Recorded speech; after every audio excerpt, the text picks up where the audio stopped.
What's up, you guys? It's Steve here, and breaking news coming out today as President Joe Biden just made some major announcements.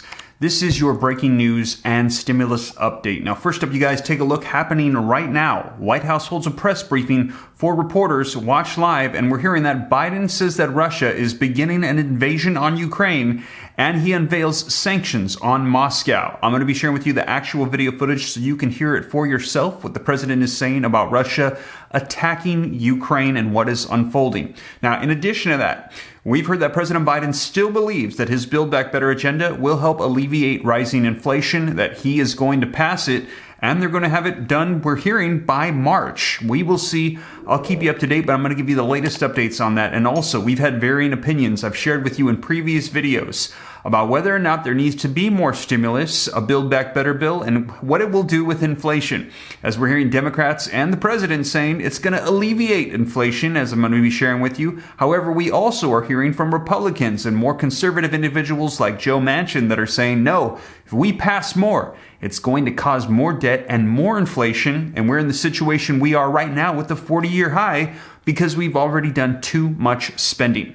Let me know your thoughts in the comments down below. But you guys, let's dive right in. I'm going to get you caught up on the latest. And before we do, though, if you could do me a quick favor, just take a quick second, smash that like button for the YouTube algorithm. Helps out my channel a ton. I appreciate it. Thank you so much. Also, leave your comments, share this out. If this is your first time here and you want to stay up to date on everything going on, totally free. All you got to do is hit the subscribe button, turn on that notification bell. You can come join the Ram fam. And if you got any specific questions for me, I'm easy to get a hold of directly.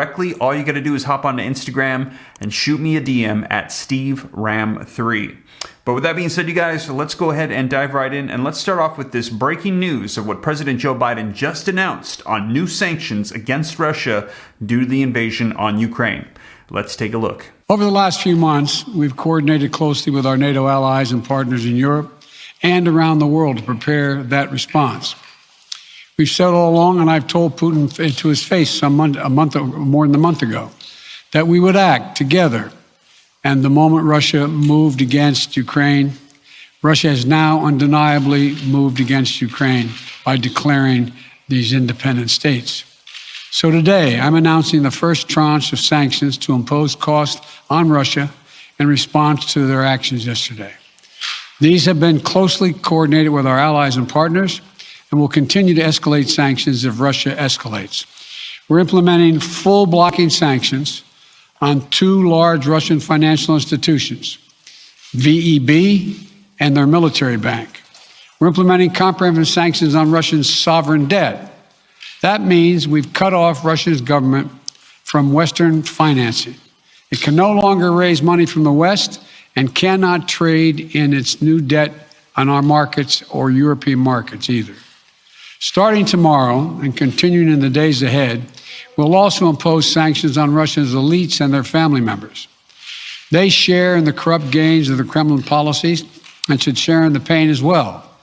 And because of Russia's actions, we've worked with Germany to ensure Nord Stream 2 will not, as I promised, will not move forward. As Russia contemplates its next move, we have our next move prepared as well. Russia will pay an even steeper price if it continues its aggression, including additional sanctions.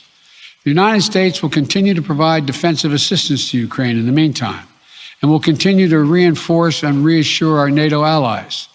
Today, in response to Russia's admission that it will not withdraw its forces from Belarus, I have authorized additional movements of U.S. forces and equipment already stationed in Europe to strengthen our Baltic allies, Estonia, Latvia, and Lithuania. Let me be clear. These are totally defensive moves on our part. We have no intention of fighting Russia. We want to send an unmistakable message, though, that the United States, together with our allies, will defend every inch of NATO territory and abide by the commitments we made to NATO. We still believe that Russia is poised to go much further in launching a massive military attack against Ukraine. Hope I'm wrong about that. Hope we're wrong about that. But Russia has only escalated its threat against the rest of Ukrainian territory, including major cities and including the capital city of Kyiv. There are still well over 150,000 Russian troops surrounding Ukraine. And as I said, Russian forces remain positioned in Belarus to attack Ukraine from the north, including warplanes and offensive missile systems. Russia's moved troops closer to Ukraine's border with Russia. Russia's naval vessels are maneuvering in the Black Sea to Ukraine's south, including amphibious assault ships, missile cruisers, and submarines. Russia's moved supplies of blood and medical equipment into position on their border. You don't need blood unless you plan on starting a war. So there you have it, you guys. That was the president today on Russia and Ukraine and sanctions. And he said that they will defend NATO allies, but they do not want to get involved in what looks like a Ukraine and Russian war. And they said they don't plan on attacking. They're just trying to stay out of it and protect NATO allies. Now, I will keep you up to date as more unfolds with that. And also, we are hearing that President Joe Biden is saying that he believes that Build Back Better will alleviate inflation pains. Now, we're going to be seeing what unfolds with Build Back Better and another stimulus package, as we're hearing that there are calls from lawmakers for more phases of stimulus to help out small businesses, and the president is also calling for an additional $30 billion to help out with fighting and combating the pandemic as it is still raging on. Now, I'm going to share with you what this article has to say, and we also are going to be hearing from the White House. I shared this with you in a previous video about what their stance is on inflation and Build Back Better. Now, this article says President Biden is sticking to his assertions that passing his Build Back Better agenda will help alleviate rising inflation. If you are working class families, it hurts, he said on Wednesday. That's why my Build Back Better plan. What's it all about? Look, families are getting clobbered by the costs of everyday things. The measure is in limbo in the Senate after passage by the House. In the sight of inflation concerns, Biden said in the meeting with county executives from all over the United States that the U.S.'s economic recovery is leading the world.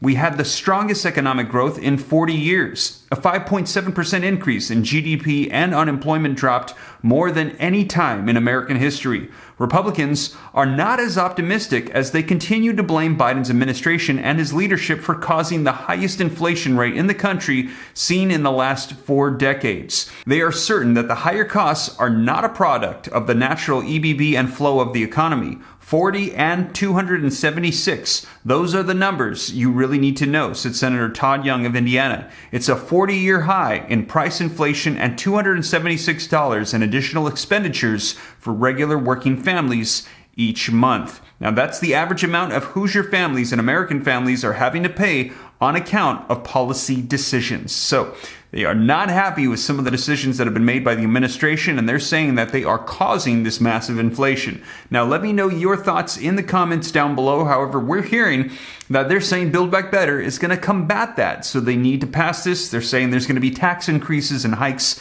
They're going to modify and combat inflation. So take a look at the White House's current stance on this. The president continues to talk about his Build Back Better plan. He did so today, did a couple of events last week. What is the White House expectation at this point about the future of that plan? Is there any evidence of any sort of forward movement, forward progress, even on a pared back version of that? There doesn't seem to be a lot of optimism or action right now on Capitol Hill, but can you talk about what the White House expectation is for that and why the president continues to bring this up? Well, the president continues to bring it up because as we talk about the impact of inflation, which most people experience in their daily lives as rising costs, one of the ways that we can address that is by passing legislation that will help lower costs for Americans, whether it's child care or health care or the cost of prescription drugs. And we can do that and fully pay for it by making the tax system more fair. So what is encouraging to the president is that there is broad support for lowering costs for the American people in all of those categories and for making the tax system more fair. And we are continuing to work in lockstep and in partnership with a range of senators, and they're having their own discussions about moving these efforts forward. So there you have it, you guys. Let me know your thoughts. Now, as I mentioned, I shared with you in my last video, Senator Ron Paul, who said, no, that we need to stop this. Inflation is at a 40-year high, and before, to combat it, we had to increase interest rates. And he was talking about some pretty high rates that would definitely rattle the economy if we went up that high. Now, we will see. I will keep you up to date here on the channel. But you guys, that is the latest on what's happening right now with negotiations for stimulus and the breaking news about what's taking place with Russia, Ukraine, and the president's new sanctions. against Russia. And like I said, I'll keep you up to date as more information rolls out. And as always, you guys, thank you so much for joining me. If you made it this far and you haven't already, don't forget, take a quick second, smash that like button for the YouTube algorithm. Helps me out a ton. I appreciate it. Thank you so much. Also, leave your comments, share this out. If this is your first time here and you want to stay up to date, totally free to do so. All you got to do is hit that subscribe button, turn on that notification bell, come join the Ram fam. And if you got any specific questions for me, I'm easy to get a hold of directly. All you got to do is hop on Instagram, shoot me a DM at SteveRam3. Best way by far to get a hold of me directly. But with that being said, you guys, hope this reaches you well, and I will catch you in the next one. Take care. God bless. This is Steve.